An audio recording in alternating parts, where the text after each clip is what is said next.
ക്ലാസ്സിൽ നമ്മൾ IELTS എന്താണെന്നതിനെക്കുറിച്ചും IELTS എങ്ങനെ ക്രാക്ക് ചെയ്യാം എന്നുള്ളതിനെക്കുറിച്ചുമുള്ള ഒരു ബ്രോഡായിട്ടുള്ള ഒരു ഔട്ട്ലൈൻ നമ്മൾ നൽകിയുണ്ടായി.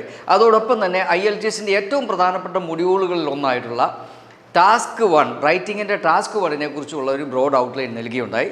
ഇന്ന് നമ്മൾ എങ്ങനെയാണ് ടാസ്ക് 1ൻ്റെ ഒരു ഇൻട്രഡക്ഷൻ എഴുതേണ്ടത് എങ്ങനെയാണ്, അതോടൊപ്പം തന്നെ ഓവർവ്യൂ എഴുതേണ്ടത് എങ്ങനെയാണെന്നുള്ളതിനെക്കുറിച്ചുള്ള വളരെ ഡീറ്റെയിൽഡ് ആയിട്ടൊരു ക്ലാസ്സിലേക്കാണ് നമ്മളിന്ന് പോകുന്നത്. നമുക്ക് തീർച്ചയായിട്ടും ഓരോന്നായിട്ട് പരിശോധിക്കാം. കഴിഞ്ഞ ക്ലാസ്സിൽ നമ്മൾ കാണുകയുണ്ടായി, നമ്മൾ IELTS ടാസ്ക് 1 എഴുതുമ്പോൾ വളരെ വ്യക്തമായ ഒരു പ്ലാനിങ് ഉണ്ടാകണമെന്ന് നമ്മൾ കാണുകയുണ്ടായി. തീർച്ചയായിട്ടും ഈ പ്ലാനിങ്ങിന് വേണ്ടി നമ്മൾ മിനിമം ഒരു 5 മിനിറ്റ് നമ്മൾ മാറ്റി വെക്കേണ്ടതുണ്ട്. അപ്പോൾ പ്ലാനിങ്ങിനകത്ത് പ്രധാനമായിട്ടും നമ്മൾ എന്താണ് ഉദ്ദേശിക്കുന്നതെന്നുകൊണ്ട് നമ്മൾ വിശദമാക്കാം. പ്ലാനിങ്ങിനകത്ത് ഒന്നാമത്തെ ഒരു IELTS ടാസ്ക് 1ൻ്റെ സ്ട്രക്ചർ എന്ന് പറയുന്നത് introduction, overview, detailed paragraph 1, detailed paragraph 2, detailed paragraph 3 ഓപ്ഷണലാണ്. അപ്പോൾ മിനിമം ഒരു ഇൻട്രഡക്ഷൻ വേണം, ഒരു ഓവർവ്യൂ വേണം, ഡീറ്റെയിൽഡ് പാരഗ്രാഫ് 1ഉം 2ഉം വേണം. ഡീറ്റെയിൽഡ് പാരഗ്രാഫ് 3 എന്നുള്ളത് ഓപ്ഷണലാണ്. നിങ്ങൾക്ക് ഒരു മൂന്നാമതൊരു പാരഗ്രാഫും കൂടി എഴുതണമെന്ന് തോന്നുകയാണെങ്കിൽ, ആവശ്യമാണെന്ന് തോന്നുകയാണെങ്കിൽ തീർച്ചയായിട്ടും നിങ്ങൾക്ക് ഒരു ഡീറ്റെയിൽഡ് പാരഗ്രാഫ് 3 എഴുതാവുന്നതാണ്. ഇതാണ് ഒരു IELTS ടാസ്ക് 1ൻ്റെ സ്ട്രക്ചർ. ഇത് ഏത് ഗ്രാഫായാലും ഈ സ്ട്രക്ചർ തന്നെയായിരിക്കും നമ്മൾ ഫോളോ ചെയ്യുന്നത്. അത് മാപ്പായാലും പ്രോസസ്സായാലും ടേബിളായാലും പൈ ചാർട്ടായാലും ബാർ ഗ്രാഫായാലും ലൈൻ ഗ്രാഫായാലും ഒരേ സ്ട്രക്ചർ തന്നെയായിരിക്കും നമ്മൾ ഫോളോ ചെയ്യുന്നത്. Introduction, overview, body paragraph 2. Okay, now we will be moving on to planning. Planning എന്ന് പറയുന്നത് വളരെ വളരെ വളരെ ഇമ്പോർട്ടൻ്റ് ആയിട്ടുള്ള ഒരു കാര്യമാണ്. പ്ലാനിങ് IELTS ടാസ്ക് 1നെ സംബന്ധിച്ചിടത്തോളം പ്ലാനിങ്ങിനകത്ത് നമ്മൾ 5 കാര്യങ്ങളാണ് നമ്മൾ പ്രധാനമായിട്ടും ശ്രദ്ധിക്കേണ്ടത്. ഒന്നാമത്തെ കാര്യം എന്ന് പറയുന്നത്, ഒരു ഗ്രാഫ് കാണുന്ന മാത്രയിൽ ആ ഗ്രാഫിൻ്റെ ടോപ്പിക് അല്ലെങ്കിൽ സബ്ജക്റ്റ് ഏതാണെന്ന് ഐഡൻറ്റിഫൈ ചെയ്യാനുള്ള കഴിവിനെയാണ് അത് ചൂസ് ചെയ്യുക എന്നുള്ളതാണ് ഏറ്റവും പ്രധാനപ്പെട്ട കാര്യം. അപ്പം number 1, identify the topic or subject or issue of the graph. ഇതാണ്, ഒരു ഗ്രാഫ് കണ്ടാൽ ആ ഗ്രാഫിൻ്റെ ടോപ്പിക് എന്താണെന്ന് ഐഡൻറ്റിഫൈ ചെയ്യുക എന്നുള്ളതാണ്. നമുക്ക് നോക്കാം. ഇവിടെ ഒരു ടോപ്പിക് അല്ലെ സബ്ജക്റ്റ് ഓഫ് ദ ഗ്രാഫ് ഏതാണെന്ന് നമുക്ക് മനസ്സിലാവും. Population growth in India and China. അപ്പോൾ ആ ഗ്രാഫിൻ്റെ ടോപ്പിക് എന്ന് പറയുന്നത് population growth in India and China എന്നുള്ളതാണ്. അപ്പോൾ ആ ഗ്രാഫ് കാണുന്ന മാത്രയിൽ നമ്മൾ മനസ്സിലാക്കണം പ്രധാനമായിട്ടും നമ്മൾ അതിൻ്റെ ടോപ്പിക് ഏതാണെന്ന് ഐഡൻറ്റിഫൈ ചെയ്യണം. അത് നമ്മൾ അണ്ടർലൈൻ ചെയ്യണം. ഇത് വളരെ ഇമ്പോർട്ടൻ്റ് ആയിട്ടുള്ളൊരു കാര്യമാണ്. അപ്പോൾ number 1, identify the topic of the graph.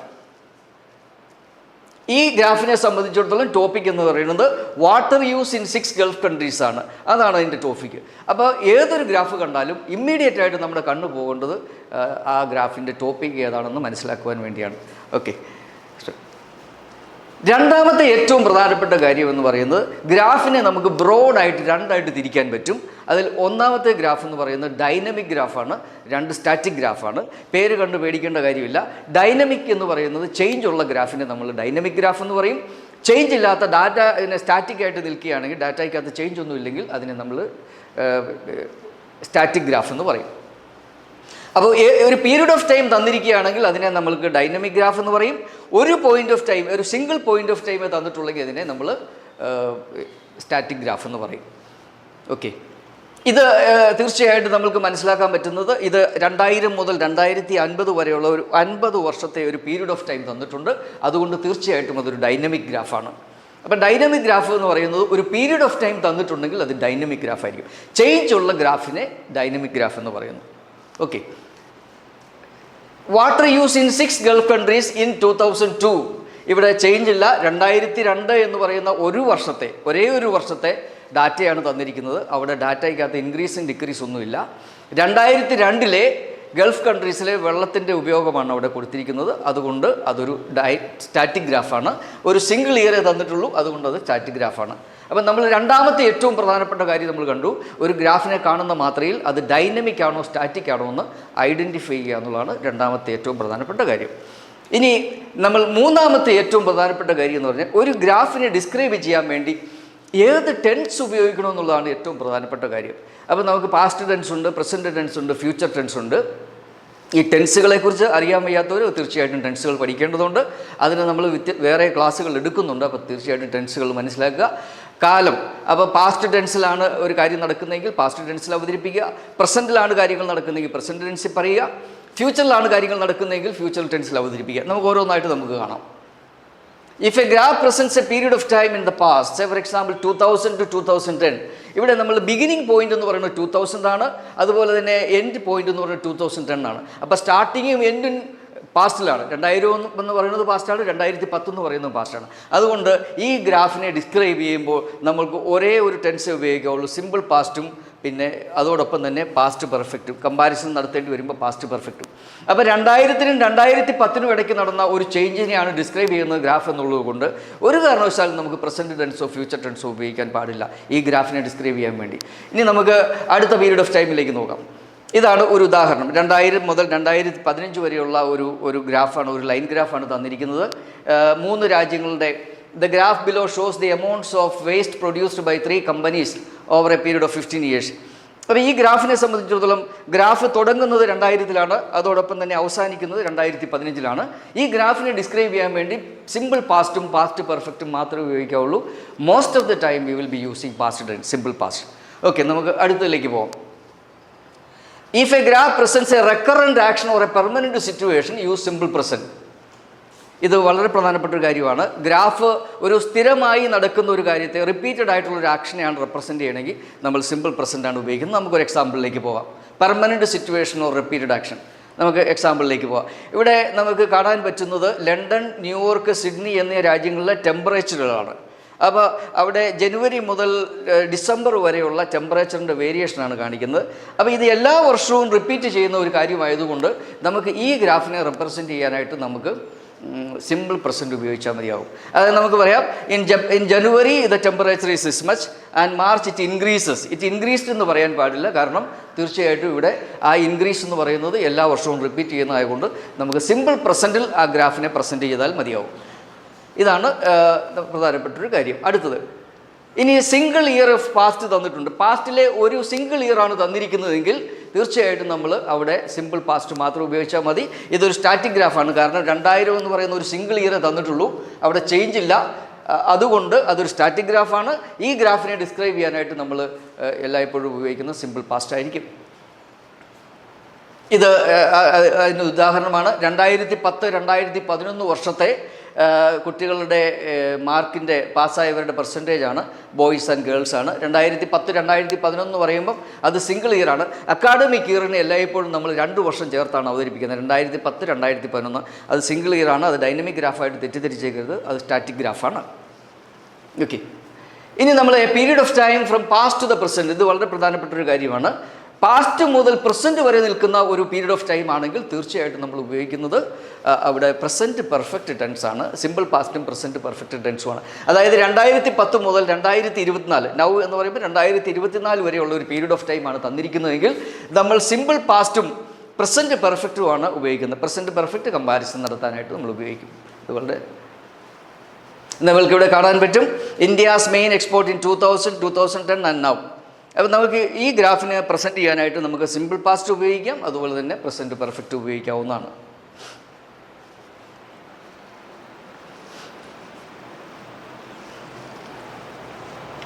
ഇനി നമ്മൾ വളരെ പ്രധാനപ്പെട്ട ഒരു കാര്യം, ഫ്യൂച്ചറിലെ ചേഞ്ച് ഡിസ്ക്രൈബ് ചെയ്യാനായിട്ട് ഏത് ടെൻസ് ഉപയോഗിക്കും എന്നുള്ളതാണ്. തീർച്ചയായിട്ടും നമ്മൾ വിൽ ബി, വിൽ എന്നൊക്കെയുള്ളതാണ് ഉപയോഗിക്കുന്നത്. പക്ഷേ ഫ്യൂച്ചർ എപ്പോഴും ഒരു സെർട്ടൺ ഓഫ് സെർട്ടിനിറ്റി ഉള്ളത് കൊണ്ട് തീർച്ചയായിട്ടും നമുക്ക് വിൽ എന്ന് നേരിട്ട് ഉപയോഗിക്കുന്നത് തെറ്റാണ്. അതിന് പകരം നമുക്ക് topic is projected to, is predicted to, is estimated to, is expected to increase. Say for example the population in China, അതാണ് topic. Is predicted to increase. Population of China will increase എന്ന് പറയുന്നതിന് പകരം is predicted to increase നമ്മൾ ഉപയോഗിക്കണം. കാരണം എന്താണെന്ന് വെച്ച് കഴിഞ്ഞാൽ വിൽ ഇൻക്രീസ് എന്ന് പറഞ്ഞാൽ 100% ഇൻക്രീസ് ചെയ്യുന്ന ഉറപ്പാണ്. കാരണം ഫ്യൂച്ചറിൽ എപ്പോഴും സെർട്ടൺ എലമെൻറ്റ് ഓഫ് അൺസെർട്ടനിറ്റി ഉണ്ടാവും. അപ്പോൾ നമുക്ക് 100% ഇൻക്രീസ് ചെയ്യുമെന്ന് പറയാൻ പറ്റില്ല. അതുകൊണ്ട് പ്രെഡിക്റ്റഡ് എന്നുള്ള വാക്ക് നമ്മൾ തീർച്ചയായിട്ടും ഉപയോഗിക്കണം. അപ്പോൾ ഫ്യൂച്ചറിലെ ഗ്രാഫ് റെപ്രസെൻറ്റ് ചെയ്യുമ്പോൾ ഈ പ്രെഡിക്റ്റഡ്, പ്രൊജക്റ്റഡ്, എസ്റ്റിമേറ്റഡ്, എക്സ്പെക്റ്റഡ് ഈ 4 വാക്കുകളും നമ്മൾ പ്രത്യേകമായിട്ട് പഠിച്ചു വെച്ചിരിക്കണം. അല്ലെങ്കിൽ നമുക്ക് ഫ്യൂച്ചറിനെ ഡിസ്ക്രൈബ് ചെയ്യാനായിട്ട് നമ്മൾ the population in China will increase എന്ന് എഴുതി കഴിഞ്ഞാൽ അത് തീർച്ചയായിട്ടും അത് അക്സെപ്റ്റബിൾ അല്ല. കാരണം ഫ്യൂച്ചറിനെ കുറിച്ച് ഡിസ്ക്രൈബ് ചെയ്യുമ്പോൾ ഈ എലമെൻറ്റ് ഓഫ് അൺസർട്ടനിറ്റിയും കൂടെ പരിഗണിച്ച് വേണം നമ്മുടെ സെൻറ്റൻസിനെ നമ്മൾ സ്ട്രക്ചർ ചെയ്യാനായിട്ട്. അല്ല, രണ്ടാമത്തെ ഒരു സ്ട്രക്ചർ എന്ന് പറഞ്ഞാൽ the projection estimation is that the population in China will increase. ഇത് കുഴപ്പമില്ല. The projection is that the population of China will increase. This is okay. Projection എന്ന് വന്നിട്ടുള്ളത് കൊണ്ട് അവിടെ വിൽ ഇൻക്രീസ് എന്ന് പറഞ്ഞാൽ കുഴപ്പമില്ല. അപ്പോൾ നമുക്ക് ഈ രണ്ട് രീതിയിൽ നമുക്ക് ഫ്യൂച്ചറിനെ ഡിസ്ക്രൈബ് ചെയ്യാനായിട്ട് നമുക്ക് ഉപയോഗിക്കാനായിട്ട് പറ്റും. ഇതും അതുതന്നെയാണ്. നമുക്ക് അടുത്ത സ്ലൈഡിലേക്ക് പോകാം. ഫ്യൂച്ചറിനെ കുറിച്ചുള്ള ഒരു 2000 മുതൽ 2035 വരെയുള്ള ഒരു പീരീഡ് ഓഫ് ടൈമാണ് തന്നിരിക്കുന്നത് ഈ ഗ്രാഫ്. അപ്പോൾ 2024 ശേഷമുള്ള കാര്യങ്ങൾ പറയുമ്പോൾ തീർച്ചയായിട്ടും നമ്മൾ predicted to, projected to, estimated to, expected to തുടങ്ങിയ വാക്കുകൾ നമ്മൾ ഉപയോഗിക്കാനായിട്ട് പ്രത്യേകമായിട്ട് ശ്രദ്ധിക്കുക. ഇനി നമ്മൾ വളരെ പ്രധാനപ്പെട്ട ഒരു കാര്യമാണ് ഒരു ഗ്രാഫിൻ്റെ ഇൻട്രൊഡക്ഷൻ എങ്ങനെ എഴുതാം എന്നുള്ളതിനെക്കുറിച്ചുള്ളതാണ്.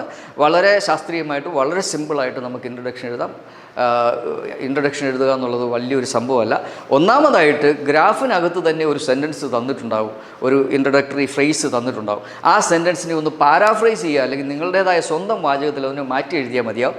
അപ്പോൾ ഇൻട്രൊഡക്ഷൻ എഴുതുക എന്ന് പറയുന്നത് ഗ്രാഫിനകത്ത് ഒരു ക്വസ്റ്റ്യൻ സ്റ്റേറ്റ്മെൻറ്റ് തന്നിട്ടുണ്ടാവും. ആ ക്വസ്റ്റ്യൻ സ്റ്റേറ്റ്മെൻറ്റിനെ നിങ്ങളുടേതായ വാചകത്തിൽ ഒന്ന് മാറ്റി എഴുതുക എന്നുള്ളത് മാത്രമാണ് ഇൻട്രൊഡക്ഷൻ കൊണ്ട് ഉദ്ദേശിക്കുന്നത്. അത് വലിയൊരു സംഭവമല്ല, വളരെ സിമ്പിളായിട്ട് ഇൻട്രൊഡക്ഷൻ എഴുതാവുന്നേ ഉള്ളൂ. പക്ഷേ നമ്മൾ കുറച്ച് സിനോണിംസ് പഠിച്ചു വെക്കണം. So introduction is just paraphrase the question, rewrite the question statement, that's all. Use synonyms. Say for example question അകത്ത് ഷോസ് എന്നാണ് തന്നിരിക്കുന്നതെങ്കിൽ നമ്മളതിനെ ദ ഡയഗ്രാം ഇല്ലസ്ട്രേറ്റ്സ് ആക്കുക. ആ രീതിയിൽ ഒന്ന് രണ്ട് വാക്കുകൾ മാറ്റി ചെറിയ ചെറിയ മാറ്റങ്ങൾ വരുത്തിക്കൊണ്ട് നമുക്ക് ഇൻട്രൊഡക്ഷൻ എഴുതാൻ പറ്റും. നമുക്ക് അതിനെക്കുറിച്ച് വിശദമായിട്ട് നോക്കാം, എങ്ങനെയാണ് ഇൻട്രൊഡക്ഷൻ എഴുതുന്നതിനെക്കുറിച്ചും. ക്വസ്റ്റിനകത്ത് ദ നമ്പർ ഓഫ് എന്നാണ് തന്നിരിക്കുന്നതെങ്കിൽ നമുക്ക് ഹൗ മെനി എന്ന് മാറ്റാൻ പറ്റും. ദ എമൗണ്ട് ഓഫ് എന്നാണ് തന്നിരിക്കുന്നതെങ്കിൽ നമുക്ക് ഹൗ മച്ച് എന്നാക്കാൻ പറ്റും. ദ പെർസെൻറ്റേജ് ഓഫ് എന്നാണ് തന്നിരിക്കുന്നതെങ്കിൽ ദ പ്രൊപ്പോർഷൻ ആക്കാൻ പറ്റും. മെൻ ആണെങ്കിൽ മെന്നിന് പകരം നമുക്ക് അതിനെ മാറ്റി മെയിൽസ് എന്നാക്കാൻ പറ്റും. വിമൻ ഫീമെയിൽസ് ആക്കാൻ പറ്റും. ആവറേജ് എന്ന് പറയുന്നതിനെ ടിപ്പിക്കലാക്കാം. എവറി മന്ത് എന്ന് പറയുന്നതിനെ മന്ത്ലി ആക്കാം. Every year yearly, every day daily. Expenditure എന്ന് പറയുന്നതിന് പകരം the amount of money spend, അല്ലെങ്കിൽ otherwise how much money was spend. ഈ രീതിയിൽ നമുക്ക് പാരാഫ്രൈസ് ചെയ്യാൻ പറ്റും. അപ്പോൾ കേവലം കുറേ സിനോണിംസ് പഠിച്ചു വെക്കുക എന്നുള്ളതാണ് ഇൻട്രൊഡക്ഷൻ എഴുതുന്നതിൻ്റെ ഏറ്റവും പ്രധാനപ്പെട്ട ഒരു ഘടകം. അടുത്ത ഇതിലേക്ക് പോകാം. പിന്നെ ഇയർ തന്നിട്ടുണ്ട്. ഫ്രം 2000 to 2015 എന്നാണ് ക്വസ്റ്റിനകത്ത് തന്നിരിക്കണമെങ്കിൽ നമുക്കതിനെ പാരാഫ്രൈസ് ചെയ്യുമ്പോൾ ബിറ്റ്വീൻ 2000 and 2015. ശ്രദ്ധിക്കുക, ഫ്രമും ടൂവും തന്നിട്ടുണ്ട് ക്വസ്റ്റിനകത്ത്. അങ്ങനെയാണെങ്കിൽ നമുക്കതിനെ ബിറ്റ്വീൻ 2000 and 2015 എന്ന് എഴുതാവുന്നതാണ്. അങ്ങനെ നമുക്ക് പാരാഫ്രൈസ് ചെയ്യാവുന്നതാണ്. അതല്ലെങ്കിൽ over A period of 15 years, over A 15-year period, ഈ രീതി പാരാഫ്രൈസ് ചെയ്യാം. ഇൻ 2025 എന്നാണ് ക്വസ്റ്റിന് തന്നിരിക്കണമെങ്കിൽ ഇൻ എ സിംഗിൾ ഇയർ 2015 എന്ന് മാറ്റാവുന്നതാണ്. ഇൻ 3 periods ആണ് തന്നിരിക്കുന്നതെങ്കിൽ നമുക്ക് ആ ഇയർ അതേപടി തന്നെ അവിടെ എഴുതാവുന്നതാണ്. ഫ്രം 1900 ടു നൗ എന്നാണെങ്കിൽ സിൻസ് 1900 എന്ന് എഴുതാവുന്നതാണ്. അണ്ടിൽ 2030 എന്നാണെങ്കിൽ അപ് ടു 2030 എന്ന് എഴുതാവുന്നതാണ്. ഈ രീതി നമുക്ക് പാരാഫ്രൈസ് ചെയ്യാവുന്നതാണ്. ക്വസ്റ്റിനെ പാരാഫ്രൈസ് ചെയ്യുക എന്നുള്ളത് വളരെ ഇമ്പോർട്ടൻ്റ് ആയിട്ടാണ് ഉള്ള കാര്യമാണ്. അത് നമ്മൾ പ്രത്യേകമായിട്ട് പഠിച്ചു വെക്കേണ്ടതുണ്ട്, പാരാഫ്രൈസ്. ഇനി ഒരു ഗ്രാഫിൻ്റെ യൂണിറ്റ് തന്നിട്ടുണ്ടാകും പലപ്പോഴും. ഇപ്പോൾ ഉദാഹരണത്തിന് കിലോമീറ്റർ, അല്ലെങ്കിൽ സെൻറ്റിമീറ്റർ, അല്ലെങ്കിൽ കിലോഗ്രാംസ് എന്നൊക്കെ പറഞ്ഞ് പല യൂണിറ്റ്സുകൾ തന്നിട്ടുണ്ടാകും.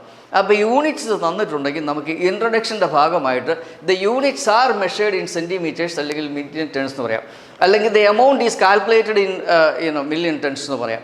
ഈ രീതിയിൽ നമുക്ക് തന്നിരിക്കുന്നത്, ഇപ്പോൾ ഒരു കോഫി എക്സ്പോർട്ട് ആണെങ്കിൽ എന്തുമാത്രം കോഫി കയറ്റുമതി ചെയ്തു എന്നുള്ള ഒരു വിഷയമാണ് വരുന്നതെങ്കിൽ 1000 കിലോഗ്രാമിനെയാണ് ഒരു യൂണിറ്റായിട്ട് പരിഗണിക്കണമെങ്കിൽ അവിടെ തന്നിട്ടുണ്ടാവും. അപ്പോൾ നമുക്ക് unit is measured in 1000 kilograms എന്ന് നമുക്ക് എഴുതാവുന്നതല്ല, അല്ലെങ്കിൽ 1000 tons എന്നൊക്കെ എഴുതാവുന്നതാണ്.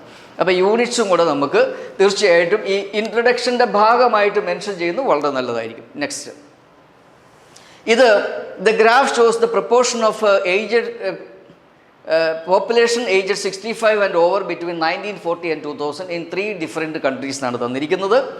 അപ്പോൾ 3 രാജ്യങ്ങളിലെ ഏജ്ഡ് പോപ്പുലേഷൻ്റെ ഗ്രോത്തിനെ കുറിച്ചാണ് ഇവിടെ പറയുന്നത്. 1940 മുതൽ 2040 വരെ. അപ്പോൾ 100 വർഷത്തെ ടൈം പീരീഡാണ് തന്നിരിക്കുന്നത്. തീർച്ചയായിട്ടും ഒരു 100 ഓവർ എ സെഞ്ച്വറി ആണ്. അപ്പോൾ നമുക്കിവിടെ കാണാൻ പറ്റുന്നത് ഈ ഗ്രാഫിൽ പാസ്റ്റ് ഉണ്ട്, പ്രസൻറ്റ് ഉണ്ട്, ഫ്യൂച്ചറുണ്ട്.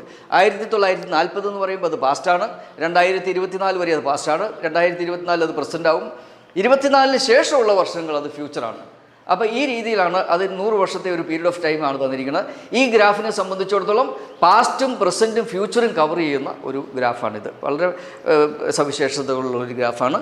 ഇവിടെ നമുക്ക് പാസ്റ്റ് ടെൻസ് മാത്രം ഉപയോഗിച്ചാൽ പോരാ, പ്രസൻറ്റ് ടെൻസ് ഉപയോഗിച്ചാൽ പോരാ, ഫ്യൂച്ചർ ടെൻസും ഫ്യൂച്ചർ സിറ്റുവേഷനെ ഡിസ്ക്രൈബ് ചെയ്യാനായിട്ട് ഉപയോഗിക്കേണ്ടി വരും. അപ്പോൾ നമുക്ക് എങ്ങനെയാണ് ഇൻട്രൊഡക്ഷൻ എഴുതേണ്ടതെന്ന് ചോദിച്ചു കഴിഞ്ഞാൽ ഈ ക്വസ്റ്റിനകത്ത് തന്നിരിക്കുന്ന സ്റ്റേറ്റ്മെൻറ്റ് ഇതാണ്. The graph shows the proportion of the population aged 65 and over between 1940 and 2040 in 3 different countries. ഇതാണ് ക്വസ്റ്റിനകത്ത് തന്നിരിക്കുന്ന സ്റ്റേറ്റ്മെൻറ്റ്. അതിനെ നമ്മൾ പാരാഫ്രൈസ് ചെയ്യുകയാണ്. പാരാഫ്രൈസ് ചെയ്യാനായിട്ട് ദ ഗ്രാഫ് ഷോസ് എന്നുള്ളതിന് പകരം ആ ഗ്രാഫ് ഏത് ഗ്രാഫാണെന്ന് നമ്മൾ മെൻഷൻ ചെയ്യുന്നതാണ്. ഈ ഗ്രാഫ് എന്ന് പറയുന്നത് ലൈൻ ഗ്രാഫാണ്. അപ്പോൾ ക്വസ്റ്റിനകത്ത് വെറും ഗ്രാഫേ കൊടുത്തിട്ടുള്ളൂ. ഞാനത് പാരാഫ്രൈസ് ചെയ്തപ്പോൾ ദ ലൈൻ ഗ്രാഫ് എന്നാക്കിയേനെ. രണ്ടാമത്തെ കാര്യം, അവിടെ ഷോസ് എന്നാണ് തന്നിരിക്കുന്നത് ക്വസ്റ്റിനകത്ത്. ആ ഷോസിനെ ഞാൻ പാരാഫ്രൈസ് ചെയ്ത് ഇല്ലസ്ട്രേഷൻ ആക്കി. Proportion of the population age 65 and over ആണ് അവിടുത്തെ സബ്ജക്റ്റ്. അതിനെ ഞാൻ പാരാഫ്രൈസ് ചെയ്തു the changes in the percentage of elderly people എന്നാക്കി. അപ്പോൾ പോപ്പുലേഷനെ ഞാൻ എൽഡർലി പീപ്പിൾ എന്നാക്കി, പോപ്പുലേഷനെ ഞാൻ പീപ്പിളാക്കി. അതുപോലെ തന്നെ പ്രൊപ്പോർഷനെ ഞാൻ തീർച്ചയായിട്ടും പെർസെൻറ്റേജ് എന്നാക്കി. ഏജ് 65 ആൻഡ് ഓവറിനെ നമ്മൾ എൽഡർലി പീപ്പിൾ എന്നാക്കി. ഈ രീതിയിൽ നമ്മളതിനെ പാരാഫ്രൈസ് ചെയ്തു. ഇനി between 1940 and 2040 in 3 different countries എന്നാണ്. ഞാൻ ആ 3 ഡിഫറെൻറ്റ് കൺട്രീസിൻ്റെ പേര് അവിടെ ഉൾപ്പെടുത്തിയിട്ടുണ്ട്. In 3 different countries namely the USA, Sweden and Japan. ക്വസ്റ്റിനകത്ത് ഈ 3 രാജ്യങ്ങളുടെയും പേര് കൊടുത്തിട്ടുണ്ട്. അത് തീർച്ചയായിട്ടും ഞാനത് നമ്മുടെ ഇൻ്റർനെറ്റിട്ട് നമ്മളത് ഉൾപ്പെടുത്തിയിട്ടുണ്ട്. അതോടൊപ്പം തന്നെ ഓവർ എ സെഞ്ച്വറി 1940 മുതൽ 2040 വരെ എന്ന് പറയുന്നത് 100 വർഷമാണ്. അതുകൊണ്ടാണ് ഞാൻ അവിടെ ഓവർ എ സെഞ്ച്വറി എന്നുള്ള വാക്ക് ഉപയോഗിച്ചിരിക്കുന്നത്. അത് വളരെ നല്ലതാണ്. 100 വർഷത്തെ പീരീഡാണെന്ന് മനസ്സിലാക്കാൻ. ഇപ്പോൾ 25 വർഷമാണ് തന്നിരിക്കണമെങ്കിൽ നമുക്ക് over A quarter of A century എന്ന് നമുക്ക് എഴുതാൻ പറ്റും. 50 വർഷമാണെങ്കിൽ ഹാഫ് ഓഫ് എ സെഞ്ച്വറി എന്ന് എഴുതാൻ പറ്റും. അതൊക്കെ നമ്മുടെ സ്കോർ തീർച്ചയായിട്ടും ഇമ്പ്രൂവ് ചെയ്യാനായിട്ട് സഹായിക്കും. From 1940, over A century from 1940. അപ്പോൾ ഓവർ എ സെഞ്ച്വറി ഫ്രം 1940 എന്ന് എഴുതിയാൽ പിന്നെ 2040 ഓപ്ഷണലാണ്, എഴുതിയില്ലെങ്കിലും കുഴപ്പമില്ല. 1940 മുതൽ 100 ഒരു നൂറ്റാണ്ടെന്ന് പറയുമ്പോൾ അത് 2040 ആണെന്ന് എല്ലാവർക്കും അറിയാം. അപ്പോൾ 2040 എന്ന് എഴുതിയില്ലെങ്കിലും ഓക്കെയാണ്. ഇങ്ങനെയാണ് നമ്മളൊരു ഇൻട്രൊഡക്ഷൻ എഴുതുക. അപ്പം നമ്മൾ ഇൻട്രൊഡക്ഷൻ എഴുതുന്നതിന് വളരെ രസകരമായിട്ടുള്ളൊരു ഫോർമുലയുണ്ട്. ആ ഫോർമുല എന്ന് പറയുന്നത് ഇതാണ്.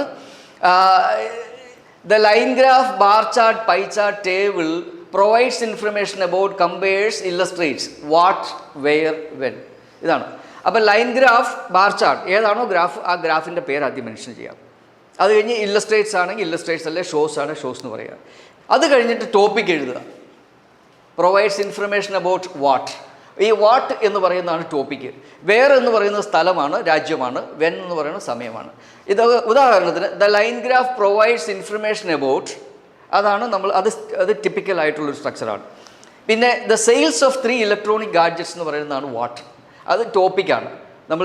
നമ്മൾ ഏതൊരു ഗ്രാഫിനും ഒരു ടോപ്പിക്ക് കാണുമെന്ന് നമ്മൾ കഴിഞ്ഞ ക്ലാസ്സിൽ പഠിച്ചു. അതുപോലെ ആ ടോപ്പിക്കാണ് the sales of 3 electronic gadgets എന്ന് പറയുന്ന ടോപ്പിക്കാണ് in the USA. Where in what in the USA എന്ന് പറയുന്നത് വെയർ ആണ്. In 3 consecutive years from 2000 to 2014 എന്ന് പറയുന്നത് വെൻ ആണ്. അപ്പോൾ വാട്ട്, വെയർ, വെൻ എന്നുള്ളതാണ് formula. The graph shows what, where, when. ഈ വാട്ട്, വെയർ, വെൻ എന്നുള്ള ഫോർമുല പഠിച്ചു വെച്ചിരുന്നു കഴിഞ്ഞാൽ നമുക്ക് ഇൻട്രൊഡക്ഷൻ മനോഹരമായിട്ട് എഴുതാൻ പറ്റും. പക്ഷേ ശ്രദ്ധിക്കുക, എല്ലായ്പ്പോഴും വാട്ട് ഉണ്ടാവുകയുള്ളൂ. ചില സമയത്ത് വെയർ കാണത്തില്ല. അങ്ങനെ വരുമ്പോൾ വെയർ ഒഴിവാക്കുക. ചിലപ്പോൾ വെന്ന് കാണുന്നില്ല, സമയം തന്നിട്ടുണ്ടാവില്ല. അങ്ങനെയാണെങ്കിൽ ആ വെൻ എന്നുള്ള പാർട്ട് ഒഴിവാക്കുക, അത്രേ ഉള്ളൂ. പക്ഷേ വാട്ട് എല്ലായ്പ്പോഴും ഉണ്ടാവും. വാട്ട് തീർച്ചയായിട്ടും നമ്മുടെ ഭാഗമായിരിക്കും. പ്രത്യേകം ശ്രദ്ധിക്കുക, വാട്ട് ആദ്യം വരണം. പക്ഷേ വെന്നും വേറും നമുക്ക് ഇൻ്റർചേഞ്ച് ചെയ്യാം. അതായത് ഇൻ ദ USA എന്നുള്ളത് four example the sales of 3 electronic gadgets എന്ന് എഴുതിയതിന് ശേഷം in 3 consecutive years from 2000 to 2003 in the USA എന്നുള്ളത് രണ്ടാമത് എഴുതിയാലും കുഴപ്പമില്ല. അപ്പോൾ വേറിനെയും വെന്നിനെയും ഇൻ്റർചേഞ്ച് ചെയ്യുന്നതുകൊണ്ട് കുഴപ്പമില്ല. പക്ഷേ വാട്ടിനെ ഇൻ്റർചേഞ്ച് ചെയ്യാൻ പറ്റത്തില്ല. വാട്ടിൻ്റെ ഫിക്സ്ഡ് പൊസിഷനാണ്. വേറും മെന്നും അങ്ങോട്ടും ഇങ്ങോട്ടും മാറ്റിയാലും പ്രശ്നം ഉണ്ടാകുന്നതല്ല. ഇങ്ങനെയാണ് നമ്മളൊരു ഇൻട്രൊഡക്ഷൻ എഴുതുന്നത്. ഇൻട്രൊഡക്ഷൻ എഴുതാനായിട്ട് ഈ ഒരു ഫോർമുല പഠിച്ചു വെച്ച് കഴിഞ്ഞാൽ കണ്ണു അടച്ചുകൊണ്ട് ഒരാൾക്ക് ഇൻട്രൊഡക്ഷൻ എഴുതാൻ പറ്റും. IELTS ടാസ്ക് 1-ൻ്റെ ഇൻട്രൊഡക്ഷൻ എഴുതുക എന്നുള്ളതൊരു ബിഗ് ഡീലല്ല. വളരെ സിമ്പിളായിട്ട് നമുക്ക് എഴുതാൻ പറ്റും. ഓക്കെ. ഇനി 2 ഗ്രാഫ് തരികയാണെങ്കിൽ നമ്മൾ ചെയ്യേണ്ടത് എന്താണെന്ന് വെച്ചാൽ ആദ്യത്തെ ഗ്രാഫ് എന്തു പറയുന്നു എന്നുള്ളത് നമ്മൾ ആദ്യം മെൻഷൻ ചെയ്യുക. The bar chart, line graph, pie chart, table provides information about what, where, when എന്ന് എഴുതുക. അതിനുശേഷം ഒരു കോമ ഇട്ടതിന് ശേഷം വൈൽ അല്ലെങ്കിൽ ആൻഡ് ഇട്ടതിന് ശേഷം രണ്ടാമത്തെ ഗ്രാഫ് എന്തു പറയുന്നു എന്ന് എഴുതുക. അവിടെയും നമ്മൾ വാട്ട്, വെയർ, വെൻ എന്നുള്ള ആ ഫോർമുല സ്വീകരിച്ചാൽ മതിയാണ്. അപ്പോൾ 2 പ്രാവശ്യം വാട്ട് വെയർ വെൻ എന്നുള്ള ഫോർമുല വരുന്നുണ്ട്. അപ്പോൾ കമ്പൈൻഡ് ഗ്രാഫിനെ സംബന്ധിച്ചിടത്തോളം ആദ്യത്തെ ഗ്രാഫ് എന്ത് പറയുന്നുള്ളത് പറയുക, വാട്ട് വെയർ വെൻ പറയുക, അതിനുശേഷം ഒരു ആൻഡ് അല്ലെങ്കിൽ വൈലിട്ടിട്ട് രണ്ടാമത്തെ ഗ്രാഫ് എന്ത് പറയുന്നുള്ളത് വാട്ട് വെയർ വെൻ എന്നുള്ള ഫോർമുല ഉപയോഗിച്ച് എഴുതുക. അത്രയേ ഉള്ളൂ. അപ്പോൾ ഡബിൾ ഗ്രാഫ് നമുക്ക് അങ്ങനെ റെപ്രസെൻറ്റ് ചെയ്യാൻ പറ്റും.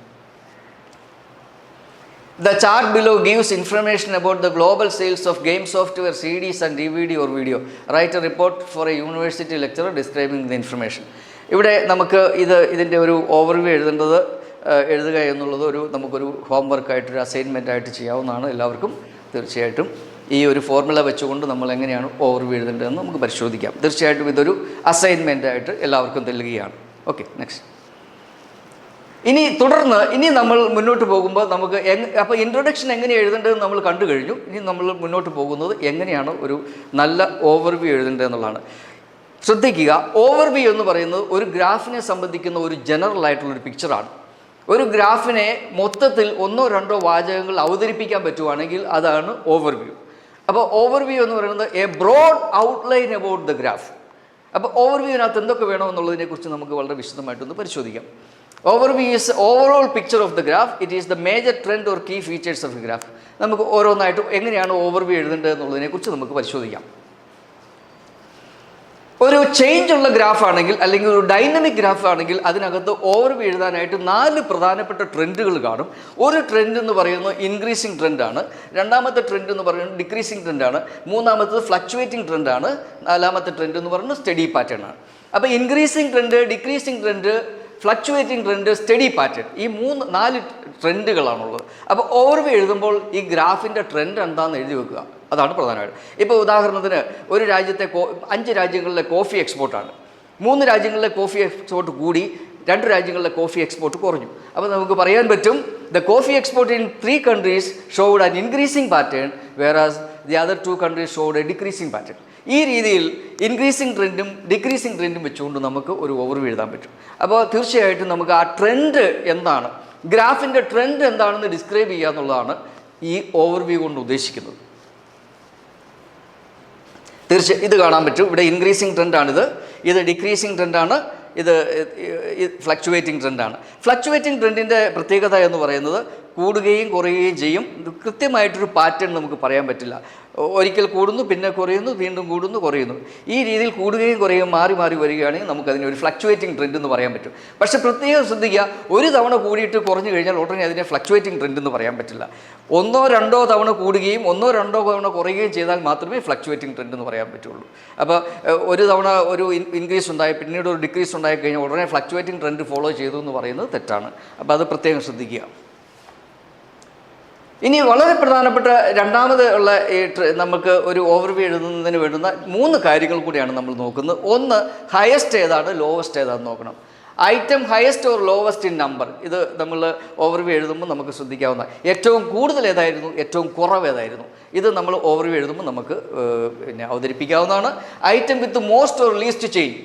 ഇപ്പോൾ സേ ഫോർ എക്സാമ്പിൾ, ഒരു രാജ്യത്തിൻ്റെ കോഫി എക്സ്പോർട്ട് ഏറ്റവും കുറവായിരുന്നു, അത് അവസാനമായപ്പോൾ ഏറ്റവും കൂടുതലായി. അപ്പോൾ നമുക്ക് ഏറ്റവും കുറവിൽ നിന്ന് ഏറ്റവും കൂടുതലായി. അപ്പോൾ അതൊരു വളരെ വിസിബിൾ ആയിട്ടുള്ളൊരു ചേഞ്ചാണ്. തീർച്ചയായിട്ടും നമ്മുടെ ഓവർവ്യൂവിനകത്ത് ഉൾപ്പെടുത്താൻ പറ്റുന്നതാണ് വരിക. It was least in the beginning and it became the highest in the at the end. അപ്പോൾ ആ ലീസ്റ്റ് ആയിരുന്നു ഹയസ്റ്റ് ആയിരുന്നു പറയാം. അതുപോലെ തന്നെ ഹയസ്റ്റ് ആയിരുന്ന ഒരു നമ്പർ ഏറ്റവും ലീസ്റ്റ് ആയാലും നമുക്ക് ഓവർവ്യൂവിനകത്ത് ഉൾപ്പെടുത്താൻ പറ്റുന്നതാണ്. അപ്പോൾ ഇതാണ് item with most or least change. ഇത് വളരെ പ്രധാനപ്പെട്ട കാര്യമാണ്. Highest and lowest number. Time period with most change. 2000 മുതൽ 2020 വർഷത്തെ ഒരു പീരീഡ് ഓഫ് ടൈമാണ് തന്നിരിക്കുന്നത്. 2010 വരെ കാര്യമായ മാറ്റമൊന്നും ഉണ്ടായില്ല. 2010 തുടർന്ന് വലിയൊരു ഹ്യൂജ് ഇൻക്രീസോ ഹ്യൂജ് ഡിക്രീസോ ഉണ്ടായാൽ ആ 2010 എന്ന് പറയുന്ന ഒരു ടേണിംഗ് പോയിൻ്റാണ്. 2010 ശേഷം ഒരു ഹ്യൂജ് ഇൻക്രീസോ ഡിക്രീസോ ഉണ്ടായാൽ നമുക്ക് പറയാം after 2010 there was A huge increase or decrease. അപ്പോൾ ഒരു പ്രത്യേക പോയിന്റ് ഓഫ് ടൈം മുതൽ ഇൻക്രീസോ ഡിക്രീസോ ഒരു ഹ്യൂജ് ചേഞ്ച് ഉണ്ടായാൽ നമുക്കത് നമ്മുടെ ഓവർവ്യൂവിനകത്ത് മെൻഷൻ ചെയ്യാവുന്നതാണ്. അപ്പോൾ ഒന്നുകൂടെ പറയാം, ഓവർവ്യൂവിനകത്ത് നമ്മൾ പ്രത്യേകം ശ്രദ്ധിക്കേണ്ടത് increasing trend, decreasing trend, fluctuating trend, അതോടൊപ്പം തന്നെ സ്റ്റഡി പാറ്റേൺ. കൂടാതെ highest, lowest, item with most change and least change, time period with most change and least change. This is it. അപ്പോൾ ഇവിടെ നമ്മൾ ഓവർവ്യൂ എഴുതുമ്പോൾ നമുക്ക് തീർച്ചയായിട്ടും ഓവർവ്യൂവിനകത്ത് ഉൾപ്പെടുത്താവുന്ന ഒരു കാര്യം പെട്രോൾ ആൻഡ് ഓയിലാണ്. കാരണം item highest in number or. അപ്പോൾ കൺസംഷൻ ഓഫ് എനർജി, ഈ എനർജി കൺസംഷൻ ബൈ ഫ്യൂവൽ, അപ്പോൾ ഏറ്റവും കൂടുതൽ എനർജി കൺസ്യൂം ചെയ്തത് ഇത് പെട്രോൾ ആൻഡ് ഫ്യൂവലാണ്. അതുകൊണ്ട് അത് ഏറ്റവും ഹയസ്റ്റ് ആണ്. അത് നമുക്ക് തീർച്ചയായിട്ടും നമ്മുടെ ഓവർവ്യൂവിനകത്ത് ഉൾപ്പെടുത്താവുന്നതാണ്. Item lowest in number or amount, ഏറ്റവും കുറവ് എന്ന് പറയുന്നത് ന്യൂക്ലിയർ, സോളാർ, വിൻഡ്, ഹൈഡ്രോ പവറാണ്. അപ്പോൾ ഏറ്റവും ഹയസ്റ്റ് ആയിട്ടുള്ളതും ഏറ്റവും ലോവസ്റ്റ് ആയിട്ടുള്ളതും നമ്മുടെ ഗ്രാഫിൻ്റെ ഓവർവ്യൂവിനകത്ത് ഉൾപ്പെടുത്താവുന്നതാണ്. ഇവിടെ നമുക്ക് ശ്രദ്ധിക്കാൻ പറ്റുന്നതെന്ന് വെച്ചാൽ ചിലത് ഏറ്റവും ഹയസ്റ്റ് ആയിരുന്നത് ഏറ്റവും ലോവസ്റ്റ് ആയിട്ടുണ്ട്. തീർച്ചയായിട്ടും നമ്മുടെ ഓവർവ്യൂവിനകത്ത് നമുക്കത് പറയാവുന്നതാണ്. അതുപോലെ തന്നെ ഇത് ഏറ്റവും ലോവസ്റ്റ് ആയിരുന്നു, ഏറ്റവും ഹയസ്റ്റ് ആയിരുന്നു. ലീസ്റ്റ് ചേഞ്ച് വന്നത് ഇതിനിടയിലുള്ള സംഭവങ്ങളാണ്. നമുക്ക് ഇത് ഇപ്പോൾ ഇവിടെ നമുക്ക് ഡെൻമാർക്കിൻ്റെ കാര്യത്തിലാണെങ്കിൽ, ഡെൻമാർക്ക് ഒരു ചെറിയ യെല്ലോ കളറുള്ളതാണ് ഡെൻമാർക്ക്. ആ ഡെൻമാർക്ക് ഏറ്റവും ഹയസ്റ്റ് ആയിരുന്നു, ആ ഡെൻമാർക്ക് ഏറ്റവും ലീസ്റ്റായി. അപ്പോൾ ഡെൻമാർക്കിനെ സംബന്ധിച്ചിടത്തോളം ഏറ്റവും ഹയസ്റ്റ് ആയിരുന്നത് ഏറ്റവും ലീസ്റ്റ് ആയിരുന്നത് നമുക്ക് നമ്മുടെ ഓവർവ്യൂവിനകത്ത് മെൻഷൻ ചെയ്യാവുന്നതാണ്. ഇവിടെ ഇത് ടൈം പീരീഡ് വിത്ത് മോസ്റ്റ് ചേഞ്ച് നമുക്ക് കാണാൻ പറ്റുന്നത് എന്താണെന്ന് വെച്ചാൽ 1995 മുതൽ 1995 2015 വരെ കാര്യമായ ചേഞ്ചസ് ഒന്നുമില്ല. ചെറുതായിട്ട് ഇങ്ങനെ കൂടുകയും കുറയുകയും ചെന്ന് തോന്നുന്നു. 2015 ശേഷം ഒരു ഹ്യൂജ് ഇൻക്രീസ് ഉണ്ടായി എല്ലാത്തിനെ സംബന്ധിച്ചിടത്തോളം. അപ്പോൾ നമുക്ക് പറയാം till 2015 there was only moderate increase and after 2015 there was A huge increase. അപ്പോൾ ആ ഹ്യൂജ് ഇൻക്രീസ് ഉണ്ടായിട്ടുള്ള ആ ഒരു ടൈം, ആ പോയിന്റ് ഓഫ് ടൈമിനെ നമുക്ക് പ്രത്യേകമായിട്ട് മെൻഷൻ ചെയ്യാം ഓവർവ്യൂവിനകത്ത്. ഓക്കെ,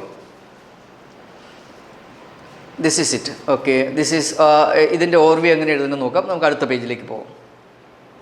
ഇപ്പോൾ ഇവിടെ നമുക്ക് എക്സെപ്ഷൻ ഉണ്ടെങ്കിൽ തീർച്ചയായിട്ടും, കൂടാതെ ഒരു കാര്യം കൂടെ പറയാനായിട്ട് നമ്മൾ വിട്ടുപോയി, എക്സെപ്ഷൻ ഉണ്ടെങ്കിൽ നമുക്ക് തീർച്ചയായിട്ടും നമ്മുടെ ഓവർവ്യൂവിനകത്ത് ഉൾപ്പെടുത്താം. ഉദാഹരണത്തിന് 5 രാജ്യങ്ങൾ തന്നിട്ടുണ്ട്. 4 രാജ്യങ്ങളിലെ കോഫി എക്സ്പോർട്ട് ഇൻക്രീസ് ചെയ്തു, ഒരു രാജ്യത്തെ കോഫി എക്സ്പോർട്ട് ഡിക്രീസ് ചെയ്തു എന്ന് വിചാരിക്കുക. അങ്ങനെയാണെങ്കിൽ നമുക്ക് പറയാം all the countries showed an increasing trend except America or France.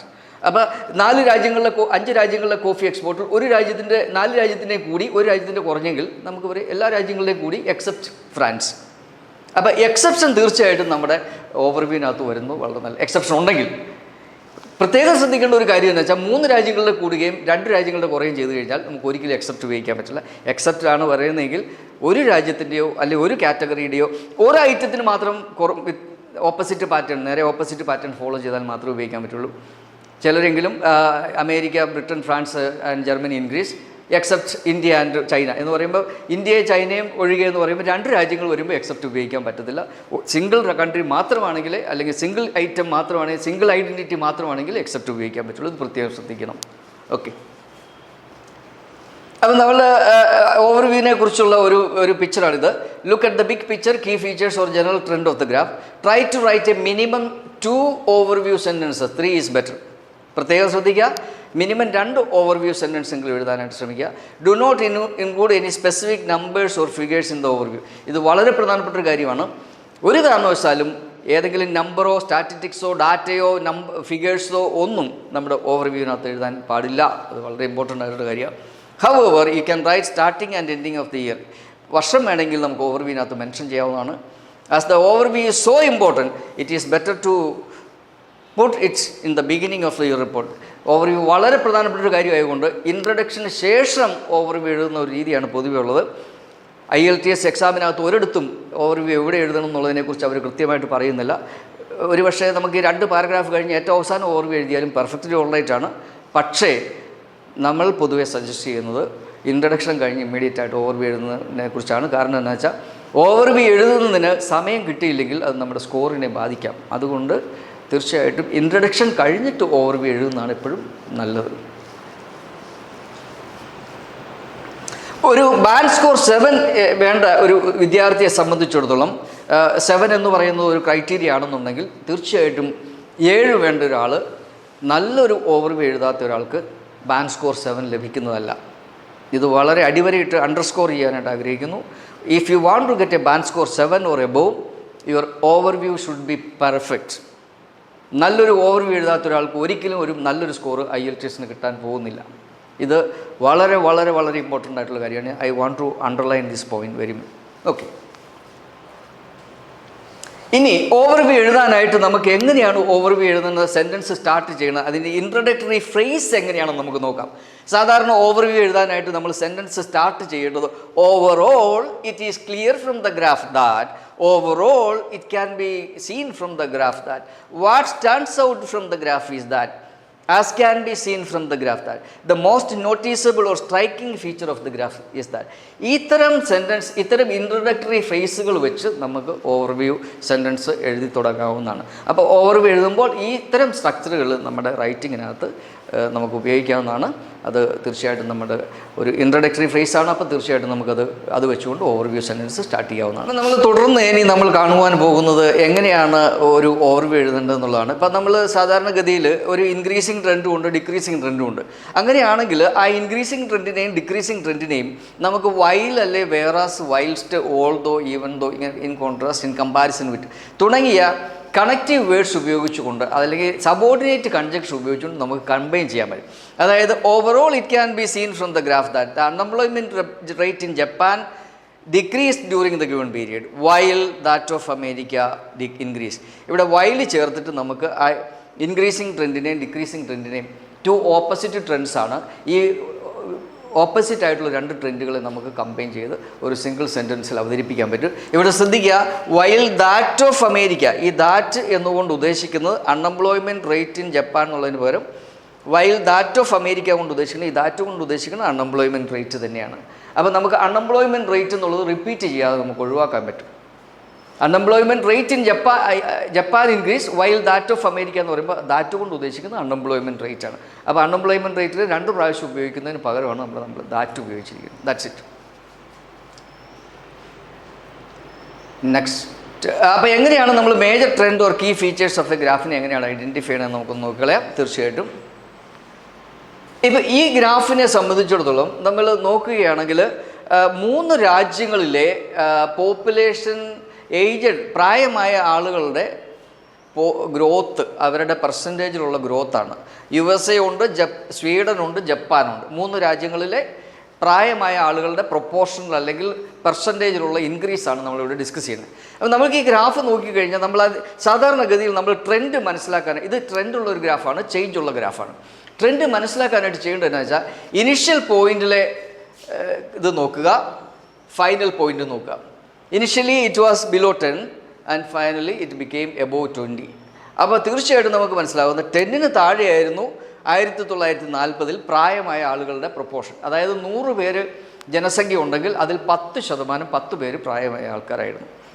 പക്ഷേ 2040 ആകുമ്പോഴേക്കും ഈ 10% എന്നുള്ളതിന് സ്ഥാനത്ത് 20-ന് മേളിൽ അല്ലെങ്കിൽ 25-ന് മേളിൽ 20-നും 30-നും ഇടയ്ക്ക് ശതമാനം ആളുകൾ പ്രായമായവരായിരിക്കും, 65 വയസ്സ് കൂടുതലായിരിക്കും.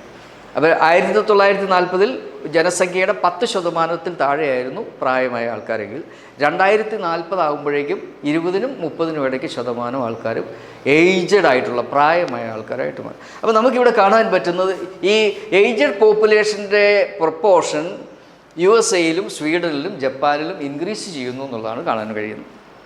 അപ്പോൾ എല്ലാ രാജ്യങ്ങളിലെയും ഏജ്ഡ് പോപ്പുലേഷനിൽ ഒരു ഇൻക്രീസിങ് പാറ്റേൺ നമുക്ക് കാണാൻ പറ്റും. അപ്പോൾ നമുക്ക് ഇത് വെച്ചുകൊണ്ട് നമുക്ക് എഴുതാൻ പറ്റുന്നത് the proportion of aged population in all the 3 given countries shows an increasing trend.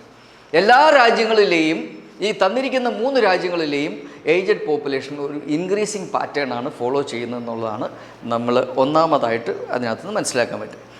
പിന്നീട് നമുക്ക് മനസ്സിലാക്കാൻ പറ്റുന്ന ഒരു കാര്യം എന്ന് വെച്ച് കഴിഞ്ഞാൽ, ഇവിടെ സ്വീഡനും USA-യും എടുക്കുകയാണെങ്കിൽ സ്വീഡൻ്റെയും USA-യുടെയും ഇൻക്രീസിങ് പാറ്റേൺ ഒരു സിമിലാരിറ്റി ഉണ്ട്. അപ്പോൾ അത് ഫോളോ ചെയ്യുന്ന ഒരു സിമിലർ പാറ്റേൺ ആണ്. നമുക്ക് കാണുവാൻ കഴിയും, ഇവിടെ ഒരു സിമിലാരിറ്റി കാണാൻ പറ്റും. അത് നമുക്ക് വേണമെങ്കിൽ പറയാം, the population growth in Sweden and America followed A similar pattern of growth, similar pattern എന്ന് പറയാൻ പറ്റും. മൂന്നാമത്തെ ഒരു കാര്യം നമ്മൾ പറയാം, ജപ്പാനിലെ ഏജ്ഡ് പോപ്പുലേഷൻ ആയിരുന്നു ലീസ്റ്റ്, പെർസെൻറ്റേജ് ആയിരുന്നു ലീസ്റ്റ്. പക്ഷേ നമ്മൾ അവസാനം ആകുമ്പോഴത്തേക്കും ജപ്പാനിലെ ഏജ്ഡ് പോപ്പുലേഷൻ മറ്റ് 2 രാജ്യങ്ങളെയും ഓവർടേക്ക് ചെയ്തുകൊണ്ട് അല്ലെങ്കിൽ അതിനെ എക്സീഡ് ചെയ്തുകൊണ്ട് അത് ഏറ്റവും ഹയസ്റ്റ് പെർസെൻറ്റേജ് ആവും.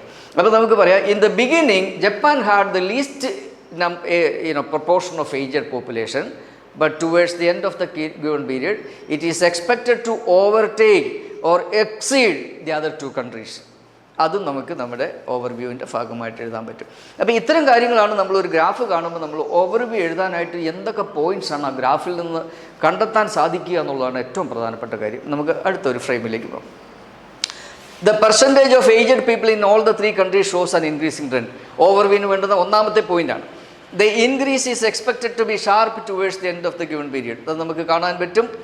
അവസാനമാകുമ്പോഴാണ് ഇൻക്രീസ് വളരെ വലിയ തോതിൽ വർദ്ധിക്കുന്നത്. America and Sweden follow A more or less similar pattern of growth. ഇത് മൂന്നാമത്തെ പോയിന്റാണ്. Japan had the least proportion of aged people in the beginning, but it is predicted to overtake the other two. Overtakeന് പകരം നമുക്ക് exceed എന്നോ എന്തോ എഴുതാൻ പറ്റും. Overtake the other 2 countries എന്ന് നമുക്ക് എഴുതാൻ പറ്റും. അപ്പോൾ ഇത് 4 പോയിൻറ്റ്സാണ്, ഓവർവ്യൂ എഴുതാനായിട്ടുള്ള 4 പോയിൻറ്റ്സാണ് നമ്മൾ ആ ഗ്രാഫിൽ നിന്ന് കണ്ടെത്തിയത്. ആ പോയിൻറ്റ്സ് വെച്ചുകൊണ്ട് നമുക്ക് സെൻറ്റൻസ് ഉണ്ടാക്കാം. അടുത്ത ഫ്രെയിമിലേക്ക് നമുക്ക് പോകാം. അടുത്ത ഫ്രെയിമിൽ overall it can be clearly seen that, അത് നമ്മുടെ സ്റ്റാർട്ടിംഗ് ഫ്രേസാണ്. ഓവറോൾ എഴുതുക. It can be clearly seen that എന്നുള്ളത് നമ്മുടെ ഒരു ഇൻട്രൊഡക്ടറി ഫ്രേസാണ്. The percentage of aged population in all the 3 countries shows an upward trend, although the rate of growth is expected to be sharp towards the end of the given period. എല്ലാ രാജ്യങ്ങളിലെയും population ഒരു increasing pattern ആണ് follow ചെയ്യുന്നത്. അവസാനമാകുമ്പോഴാണ് ഏറ്റവും കൂടുതൽ ഒരു growth നമുക്ക് expect ചെയ്യാൻ പറ്റും. Even though Japan had the least proportion of the aged population in the beginning, the figure for which is predicted to outstrip, overtake, exceed the other 2 countries by 2040. ജപ്പാനിലെ aged population ആയിരുന്നു തുടക്കത്തിൽ ഏറ്റവും കുറവെങ്കിലും അത് അവസാനം ആകുമ്പോഴത്തേക്കും മറ്റ് 2 രാജ്യങ്ങളെ ഓവർടേക്ക് ചെയ്യുന്നു എന്നുള്ളതാണ് അടുത്തൊരു point. While those in America and Sweden are seen to follow a more or less similar pattern of growth. അമേരിക്കയിലെയും സ്വീഡനിലെയും ഏജ്ഡ് പോപ്പുലേഷൻ്റെ ഗ്രോത്ത് ഒരു സിമിലർ പാറ്റേൺ ആണ് ഫോളോ ചെയ്യുന്നത് എന്നുള്ളതാണ് നമ്മൾ അറിയുന്നത്. ഇത് വളരെ മനോഹരമായിട്ടുള്ളൊരു ഓവർവ്യൂ ആണ്. ഇതിന് നമുക്കൊരു ബാൻഡ് സ്കോർ 7 മേളിൽ നമുക്ക് സ്കോർ കിട്ടും. 7.5 ഒക്കെ നമുക്ക് കൊടുക്കാൻ പറ്റുന്ന ഒരു ഓവർവ്യൂ ആണ്. അപ്പോൾ ഓവർവ്യൂ എഴുതുമ്പോൾ മിനിമം 2 സെൻറ്റൻസ് ഉണ്ടാകുമെന്ന് ഉറപ്പാക്കുക. ഈ രീതിയിൽ നമ്മളൊരു ഗ്രാഫിനെ നല്ല രീതിയിൽ അനലൈസ് ചെയ്തിട്ട് അതിൻ്റെ ഓവർവ്യൂ എങ്ങനെയാണ് എഴുതേണ്ടത് എന്നുള്ളതാണ് നമ്മൾ മനസ്സിലാക്കേണ്ടത് കാര്യം. ഓക്കെ, ഈ ക്വസ്റ്റ്യൻസിന് നമുക്ക് എങ്ങനെയാണ് ഓവർവ്യൂ അല്ലെങ്കിൽ ഇൻട്രഡക്ഷൻ എഴുതേണ്ടത് എന്നുള്ളത് ഇതൊരു നമ്മുടെ ഒരു അസൈൻമെൻ്റ് ആണ്. എല്ലാവർക്കും ഹോംവർക്കായിട്ട് ചെയ്യാവുന്നതാണ്. നെക്സ്റ്റ് നമുക്ക് അടുത്ത ഈ ടെക്സ്റ്റും നമുക്ക് ഇതും ഒരു ക്വസ്റ്റ്യനാണ്. ഇതിൻ്റെ ഇൻട്രഡക്ഷൻ ഓവർവ്യൂ എഴുതേണ്ടത് എങ്ങനെയാണെന്നുള്ളത് ഒരു ഹോംവർക്കായിട്ടൊരു അസൈൻമെൻറ്റായിട്ട് എല്ലാവർക്കും ചെയ്യാവുന്നതാണ്. നമുക്കത് ചെയ്യുക എല്ലാവരും.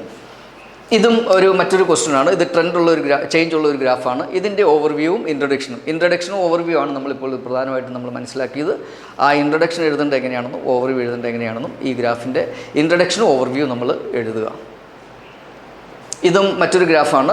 ഇതൊരു പൈ ചാർട്ടാണ്. പൈ ചാർട്ടിൻ്റെ production of energy 1985 and production of energy 2005. So ഇവിടെ 1985 എനർജിയുടെ പ്രൊഡക്ഷൻ്റെ ഒരു വിന്യാസവും 2005 എനർജിയുടെ പ്രൊഡക്ഷൻ്റെ ഒരു ചിത്രവുമാണ് ഇവിടെ നൽകിയിരിക്കുന്നത്.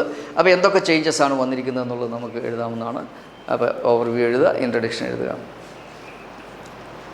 ഇത് സെക്കൻഡറി സ്കൂളിലെ അറ്റൻഡൻസിനെ കുറിച്ചാണ്. Specialist school, grammar school, voluntary controller school, community school. അപ്പോൾ ഇവിടെ 2000, 2005, 2009 ഇവിടെ നമുക്കിവിടെ ശ്രദ്ധിച്ചു കഴിഞ്ഞാൽ മനസ്സിലാവും. സ്പെഷ്യലിസ്റ്റ് സ്കൂളിൽ 12% ആയിരുന്നു അഡ്മിഷൻ 2000. അത് 11% ആയിട്ട് ചുരുങ്ങി 10%. അപ്പോൾ സ്പെഷ്യലിസ്റ്റ് സ്കൂളിൽ ഒരു ഡിക്രീസിങ് ട്രെൻഡാണ്. ഗ്രാമർ സ്കൂളുകളിൽ 24 ആയിരുന്നു, 19 ആയി, 12 ആയി. അപ്പോൾ നമ്മൾ 2000 മുതൽ 2009 വരുമ്പോഴത്തേക്ക് ഒരു ഡിക്രീസിങ് ട്രെൻഡാണ് ഫോളോ ചെയ്യുന്നത്. വോളണ്ടറി കൺട്രോൾഡ് സ്കൂളിൽ 52% ആയിരുന്നു ഇനിഷ്യൽ 2000 ഇയറിലെ അഡ്മിഷൻ. അത് 2005 ആയപ്പോൾ 38% ആയിട്ട് ചുരുങ്ങി. അത് 2009 ആയപ്പോൾ 20%. അപ്പോൾ നമുക്ക് കാണാൻ പറ്റുന്നത് വെച്ചാൽ സ്പെഷ്യലിസ്റ്റ് സ്കൂളിലും ഗ്രാമർ സ്കൂളിലും വോളണ്ടറി കൺട്രോൾഡ് സ്കൂളിലും അഡ്മിഷൻ ഫോൾ ചെയ്തു. കമ്മ്യൂണിറ്റി സ്കൂളിലേക്ക് വരുമ്പോൾ ആദ്യത്തെ വർഷത്തെ അഡ്മിഷൻ്റെ പെർസെൻറ്റേജ് 12% ആയിരുന്നു. അത് 2005 ആയപ്പോൾ 32% ആയി, 2009 ആയപ്പോൾ 58% ആയി. അപ്പോൾ അത് ഇൻക്രീസിങ് ട്രെൻഡാണ് ഫോളോ ചെയ്യുന്നത്. അപ്പോൾ 3 സ്കൂളുകളിലെ അഡ്മിഷൻ ഡിക്രീസിങ് ട്രെൻഡും 1 സ്കൂളിലെ അഡ്മിഷൻ ഇൻക്രീസിങ് ട്രെൻഡുമാണ് ഫോളോ ചെയ്യുന്നതെന്ന് നമുക്ക് മനസ്സിലാക്കാൻ പറ്റും. നെക്സ്റ്റ്, സോ നമ്മൾ ഒരു ഗ്രാഫ് കിട്ടിയാൽ അതിൻ്റെ ഇൻട്രഡക്ഷൻ എഴുതേണ്ടത് എങ്ങനെയാണ്, അതിൻ്റെ ഓവർവ്യൂ എഴുതേണ്ടത് എങ്ങനെയാണെന്ന് കണ്ടു. അതോടൊപ്പം തന്നെ നമ്മൾ ഒരു ഗ്രാഫ് ലഭിച്ചു കഴിഞ്ഞാൽ നമ്മൾ 5 മിനിറ്റ് എങ്ങനെയാണ് പ്ലാനിങ്ങിന് വേണ്ടി ഉപയോഗിക്കാമെന്ന് കണ്ടു കഴിഞ്ഞാൽ ഒന്നുകൂടെ നമുക്കത് സംക്ഷിപ്തമായിട്ട് പറയാം. പ്ലാനിങ്ങിനകത്ത് 5 കാര്യങ്ങളാണുള്ളത്. 1, ആ ഗ്രാഫിൻ്റെ സബ്ജക്റ്റ് ഏതാണെന്ന് നമ്മൾ നിർണ്ണയിക്കണം. 2, ആ ഗ്രാഫ് ട്രെൻഡുള്ള ഗ്രാഫാണോ അതോ ചേഞ്ച് ഇല്ലാത്ത ഗ്രാഫാണോ, അതായത് സ്റ്റാറ്റിക് ഗ്രാഫാണോ ഡൈനമിക് ഗ്രാഫാണോ എന്ന് ഐഡൻറ്റിഫൈ ചെയ്യണം.